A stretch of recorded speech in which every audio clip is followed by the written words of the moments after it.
Hello, it's week 22 of season 4 of the Andy Griffith Show. This week's episode title is Andy's Vacation. Barney, what's up this week? Andy is dizzy on the phone in the courthouse when I bring in Naughty and Naylor, and I say they both committed a 302 to start in the tease, and Naughty committed a 710, assault with a deadly weapon. She threw a chicken at him, and Andy has had it. They both been run in twice before this month.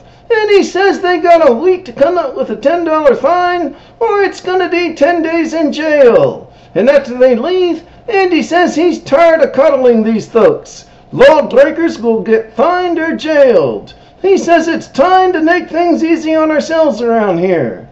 Yeah, he says he's sick of one crisis after another in this job. He's sick of sheriffing, he's sick of this room, he's sick of this town. And when you push him about it, he says even he's sick of you, too. And then he says he's sorry about that last part. He's just so tired of work. And I say, well, I told you, didn't I? Who told you if I didn't? Take your vacation. You had the middle 2 weeks of June coming with Tay, but oh no, not you. Summer tourists coming. I'd better stay on the job. What you need is a rest. So I convince him to take a week off. And I try to convince him to go to Miami Beach, but he says no, he's just going to lie around home, read the National Geographics, work in the garden, and take it easy. So the next day you're inspecting Gomer, who's going to be helping out as temporary deputy while Andy's gone, and you gripe at him about his bad job of shoe shining, and then Andy comes in civilian clothes. You had called him in on his first day of vacation to inspect the department. And he don't want to, 'cause his vacation has started, but I convince him to, and he says okay, Gomer forgot his badge. And then he tells Gomer that his shoe shine is not important.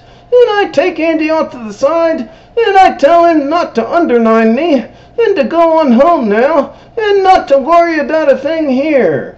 But later he has to come back, 'cause Gomer got us both locked inside the jail cell, and folks outside heard us yelling. And I say, Andy, I don't see why you had to come down and open the cell door.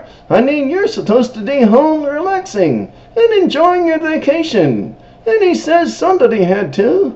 But back at home, folks keep calling Andy about sheriff business, even though he's on vacation. And you and Gomer have to come over that night because you got yourselves handcuffed together, and Andy has to unlock you. And then he gets a call about a cat in a tree, and then so at that point he decides to go camping in the mountains for a week, and makes Aunt Bee to promise not to tell anyone where he is. And then the state police come into the courthouse, and they leave the prisoner with us until tomorrow afternoon. And Gomer says this guy looks mean, and he wants to call Andy. And I say, will you forget Andy? Right now there is no Andy, and I'm in charge. Now I've had 10 years on this beat. I've logged 10 solid years of handling prisoners of every thorn, shape, and tarsal. Now that man is in there, and he's gonna stay in there. So stop worrying. But while you were saying that, the prisoner's gotten the keys off the hook and let himself out without your noticing.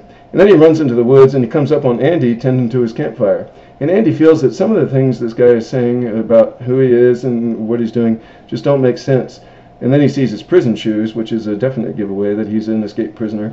So he ties him to a tree and goes to get help from a ranger station. And Gomer and I, when we notice that the prisoner is gone, find out from Aunt Bee where Andy is, and we drive out there to find him. But we find the guy tied to a tree first, and he hides his face, and he tells us that some escaped convict robbed him and did this to him. So we let him go, and then we go looking for the convict. And then we think we see him getting ready to go out in a rowboat, but it turns out to be Andy.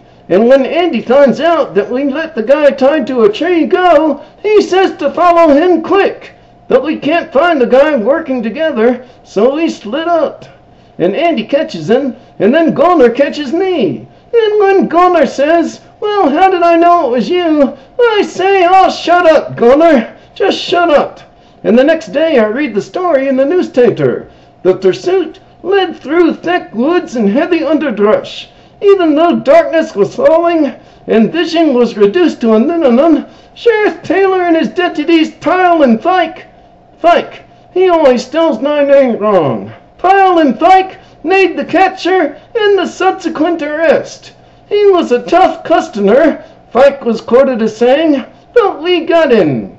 And then Andy offers me a week off, and I say that sounds great. Starting right now, I'm gonna do it. I'll see you. And when you leave on your vacation, Andy starts reading the National Geographics that he never got to on his vacation because he had so many interruptions. Thank you all for watching. We'll see you next week for episode 23.